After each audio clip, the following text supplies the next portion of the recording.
Dahil ang paggawa ng mabuti, wala namang pinipili pong araw. Di ba po, brother?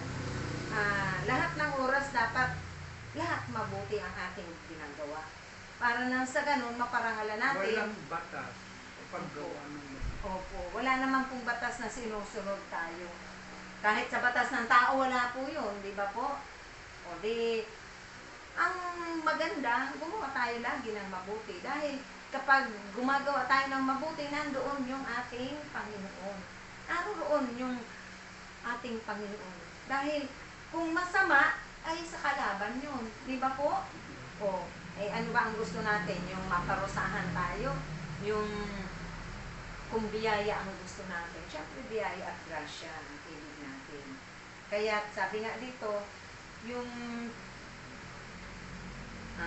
araw ng pamamahinga, sinabi pa niya na siya ay anak ng Diyos. Tinuligsa siya dahil hindi pa nila kilala ang ating Panginoong Jesucristo ng mga tagapagturo na ito.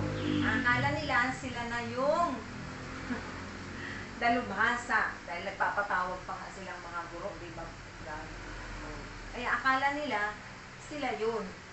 Hindi nila alam na ipapadala ni Amang Yahweh ang bugtong niyang anak para tayong lahat na makasalanan ay tubusin sa ating kasalanan at akuin ang ating Panginoon si Kristo. Kaya nga, sabi nga, ginagawa ng anak ang kanyang sarili lang. Hindi niya ginagawa ng ating Panginoon yung sarili niyang kagustuhan. Tulad natin, hindi naman natin po ito gusto, di ba po, brother? Ako hindi ko na rin ito pinangarap sa buhay ko. Hindi naman si brother ay may gusto nito, napakagawin ko ito. Di ba po, ang ating punong lingkod. Pero, ang Diyos ang may gusto niyan. Ayaw pa ba natin yon? Ang Diyos na eh. Ang Diyos na ang tumawag sa atin. Karangalan po natin yan. Hindi lang karangalan. Sa kabila ng lahat ng yan at inibigyan tayo ng Diyos ng pagkakataon para makagawa ng mabuti, para tayo ay mabago bilang makasalanan, napaka-laking karangalan yan sa buhay natin. Na ito ang madadala natin na kayamanan doon sa kabilang buhay. Di ba po?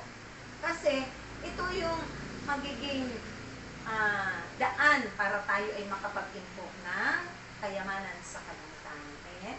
Kaya nga sabi ng ating Panginoon, at kayong napapagal ay lumapit sa akin. Sabi niya sa Mateo, na yun, pagagaanin ko ang inyong mga daladalahin pasanin sa inyong mga buhay. Ayaw mo pa yun? Pagagaanin? O di ba po? Ayaw ba natin yun? Nagagaan? Samantalang noon, hirap na hirap si Sister Tess. Lahat pagdurusa, hirap ng physical at kaluluwa ng espiritu dahil kulang na kulang, malnourished sa pagkain ng salita ng Diyos. Yung aking kaluluwa at espiritu. At yung physical na katauhan, hirap na hirap sa kakabitbit ng mabibigat. Hindi pa nga tapos yung humili ng pare, nagmamadali na dahil abala si Marta sa mga bagay-bagay na makamundo. Dahil basic. Buti na lang, nabigyan ko ng katulungan. Kung hindi siguro ko, wala na ako sa mundo ito. Patay na. Amen! Praise si Amang Yahweh. Buti na lang, binigyan pa ako ni Amang Yahweh ng pagkakataon na makapaglingkod. Dahil tayo rin ay isinusugo tulad ng ating Panginoong Jesucristo para ipalaganap yung kanyang salita, yung kabutihan ng Diyos. Yung kanyang pag-ibig, bahagi natin ito, yung kapayapaan, yung mabubuting bagay na hindi natin dapat pagsawaan o panghinawaan. Kaya nga, hindi ginagawa ng ating Panginoon na sabi niya dito, ng saganang akin lamang. Ito ay kalooban ng Amang Yahweh. Kaya, kung